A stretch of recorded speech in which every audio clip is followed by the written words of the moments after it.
Welcome to NTR Masala Abhiruchi powered by Freedom Defense Sunflower Oil.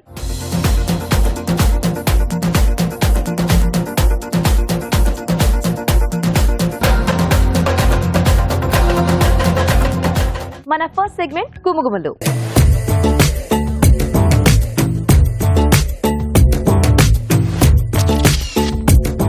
Hi రాజు గారు. Hello అండి. So గుమగుమలు ఏమని చేస్తున్నారు ఈ రోజు?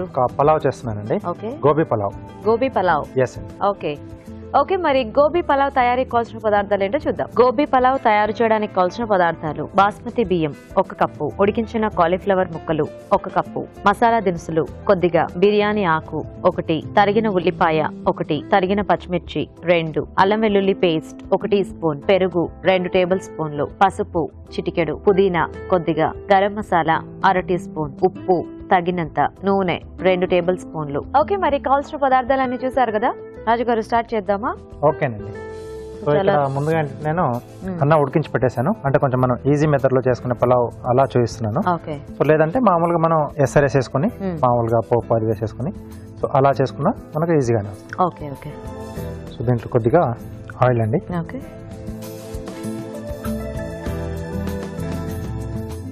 కొద్దిగా మసాలా దినుసులు, సో యాలకులు, లవంగాలు, షాజీరా, చెక్క, అలాగే పలావ్ కాబట్టి బిర్యానీ ఆకు,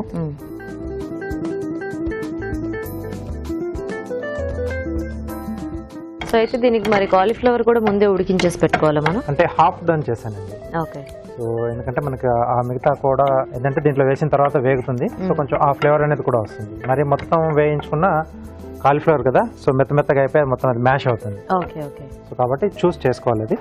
లేదంటే చిన్న చిన్న ముక్కలుగా కట్ చేసేసుకుంటే డైరెక్ట్ గా వేసేసి పచ్చిది వేసుకున్నా వేగిపోతుంది. కాకపోతే అప్పుడు ఇంకా రైస్ తో కలిసిపోతుంది కదా, మళ్ళీ మనకి తెలియదా కాలీఫ్లవర్ పీసెస్? ఎస్, కొంచెం ఇలా ఉంటే బాగుంటుంది. సో ఉల్లిపాయలు. ఓకే. సో ఒక్కొక్క చాయిస్ అన్నమాట, అలా కావాల్సి అలా చేసుకోవచ్చు చిన్న పీసెస్ లాగా. లేదా కొంచెం ఆ కాలీఫ్లవర్ ముక్కలు కనపడాలనుకున్నప్పుడు ఇలా మనం హాఫ్ డన్ చేసేసుకుంటే. అంటే మనం పర్టికులర్ గా కాలీఫ్లవర్ పలావ్ అనుకున్నాం కాబట్టి కొంచెం అలా కనిపిస్తూ కనిపిస్తేనే బాగుంటుంది. ఇప్పుడు ఎలాగో ఫ్రైడ్ రైస్ లాంటి వాటిల్లో అయితే మనం అట్లా సన్నగా చాప్ చేసేసి వేసేస్తూ ఉంటాం. అంటే అందులో మిగతావన్నీ కూడా ఉంటాయి కాబట్టి కలిసిపోయినా పెద్ద అనిపించదు. అంటే జస్ట్ మనకు రైస్ లో కూడా డిఫరెంట్ ఉంటుంది. ఫ్రైడ్ రైస్ అనగానే మనకు మైండ్ లో ఫిక్స్ అయిపోతాం, చిన్న చిన్న ముక్కలు ఉంటాయి, సో రైస్ తో కలిసిపోతుంది. క్యారెట్ గానీ ఏవైనా కానీ ఇలా పలావ్ లాంటి మనం బిర్యానీ లాంటి చేసుకున్నప్పుడు కొంచెం ముక్కలు పెద్దగా ఉంటాయి, కనిపిస్తూ ఉంటే మనకి తెలుస్తూ ఉంటుంది. అంటే వెజిటబుల్ పలావ్ లో కూడా ఇప్పుడు బీన్స్ కానీ బంగాళదుంప కానీ పెద్ద పెద్దగా వేసుకుంటే మెంటల్లీ కూడా మనం ఫిక్స్ అయిపోతాం. ఐటమ్ పేరు వినగానే ఓకే ఇలా ఉంటుంది, ఇవి ఉంటాయి దాంట్లో అనేది. సో అల్లం వెల్లుల్లి పేస్ట్ అండి. సో ఎప్పుడు చెప్పినట్టుగానే ఇలాంటి పలావులు కానీ బిర్యానీలు చేసుకునేటప్పుడు ఫ్రెష్ గా చేసుకుంటే బాగుంటుంది, ఆ టేస్ట్ చాలా బాగుంటుంది. సో ఈ స్టేజ్ లో మనం అంటే కొంచెం కాలీఫ్లవర్ తర్వాత పెరుగు అన్ని వేసుకున్న తర్వాత ఎసరు వేసేసి బియ్యం నానబెట్టేసుకొని వేసుకుంటే మనకు అలా చేసేసి రెగ్యులర్ పలావ్ టైప్ లో ఎసరు పెట్టుకొని చేసుకునేది. సో అల్లం వెల్లుల్లి పేస్ట్ కొంచెం బాగా వేగిన తర్వాత కాలీఫ్లవర్ ముక్కలు, కొద్దిగా పెరుగు యాడ్ చేస్తున్నాను. సో ఇది అందుబాటులో ఉంటే వేసుకోవచ్చు, కంపల్సరీ ఏం లేదు. సో రైస్కి సరిపడా ఉప్పు. సో ఇప్పుడు మనం కావాలంటే ముందు ఈ కొద్దిగా కాలీఫ్లవర్ ముక్కలు అట్లా మ్యారినేట్ చేసి వేసుకోవచ్చు రాజు గారు, దమ్ బిర్యానీ టైప్ లో. అది కొంచెం బిర్యానీ ఫ్లేవర్ డిఫరెంట్ గా వస్తుంది, బిర్యానీ టేస్ట్ లో వస్తుంది. బట్ మామూలుగా పలావ్ మెథడ్ లో ఇలా చేసుకుంటే బాగుంటుంది.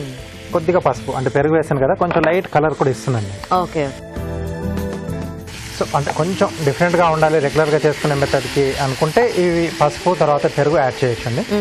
లేదనుకుంటే మనం రెండు లేకుండా రెగ్యులర్ మెథడ్లోనే చేసేసుకోవచ్చు. సో ఈ మసాలా దినుసులు వీటన్నిటిలో కొంచెం ఈ గోబీ వేగితే బాగుంటుంది, దానికి కూడా ఆ ఫ్లేవర్స్ అన్ని కూడా బాగా పట్టేస్తాయి. Okay okay. సో ఇది కొంచెం వేగాలి.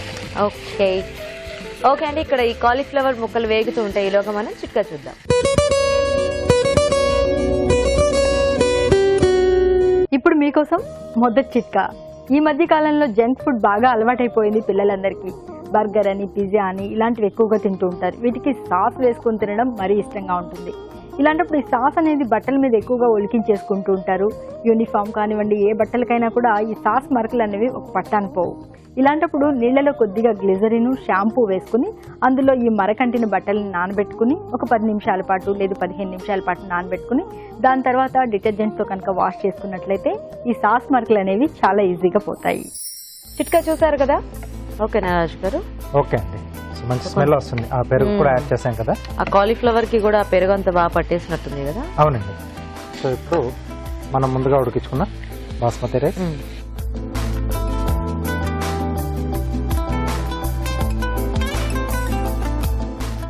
కొద్దిగా గరం మసాలా పొడి కూడా చల్లుతున్నానండి. ఓకే.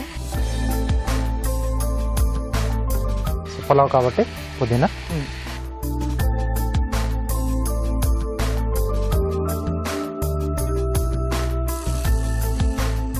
సో దీంట్లో కొంచెం పెరుగు కూడా మనం ఆల్రెడీ యాడ్ చేసాం కాబట్టి సో వేడివేడిగా డైరెక్ట్ గా తిన్నా చాలా బాగుంటుంది. ఓకే. సో ఎప్పుడన్నా అంటే మనం ట్రావెల్ చేసేటప్పుడు బాక్స్ లాంటివి కట్టుకోవడానికి కూడా ఇది బాగుంటుంది. సో దీంట్లో తీసుకునే పెరుగు కూడా కొంచెం పుల్లగా ఉంటే బాగుంటుందండి, మరి ఫ్రెష్గా కాకుండా. కాకపోతే మనం పెరుగు అది యాడ్ చేసుకున్నాం కాబట్టి మనకు కొంచెం ఆ దమ్ స్టైల్లో ఉంటుందేమో కదా టేస్ట్, కొంచెం లైట్గా.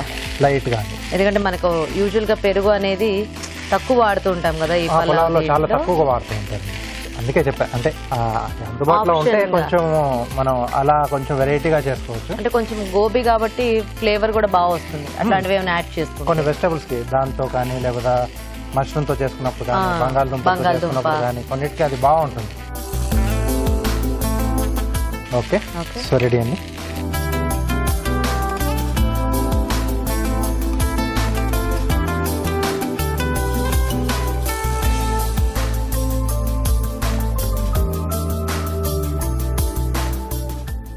సో వేడివేడిగా గోబీ పలావ్ రెడీ అండి. ఓకే, మరి వేడివేడిగా గోబీ పలావ్ రెడీ అండి. టేస్ట్ చూసే ముందు తయారీ విధానం ఇంకోసారి చూద్దాం. గోబీ పలావ్ తయారు చేసే విధానం: ముందుగా బాస్మతి బియ్యం ఉడికించి అన్నం సిద్ధం చేసుకోవాలి. పాన్ లో నూనె వేసి మసాలా దినుసులు, బిర్యానీ ఆకు, తరిగిన ఉల్లిపాయ, పచ్చిమిర్చి, అల్లం వెల్లుల్లి పేస్ట్ వేసి వేగనివ్వాలి. తర్వాత ఉడికించిన కాలీఫ్లవర్ ముక్కలు, పెరుగు, ఉప్పు, పసుపు వేసి మరి కాస్త వేగనివ్వాలి. దీనిలో ముందుగా ఉడికించిన అన్నం, గరం మసాలా, పుదీనా వేసి బాగా కలిపి కాస్త మగ్గనివ్వాలి. ఆపై సర్వింగ్ బౌల్ లోకి తీసుకుని పుదీనాతో గార్నిష్ చేసుకుంటే గోబీ పలావ్ రెడీ.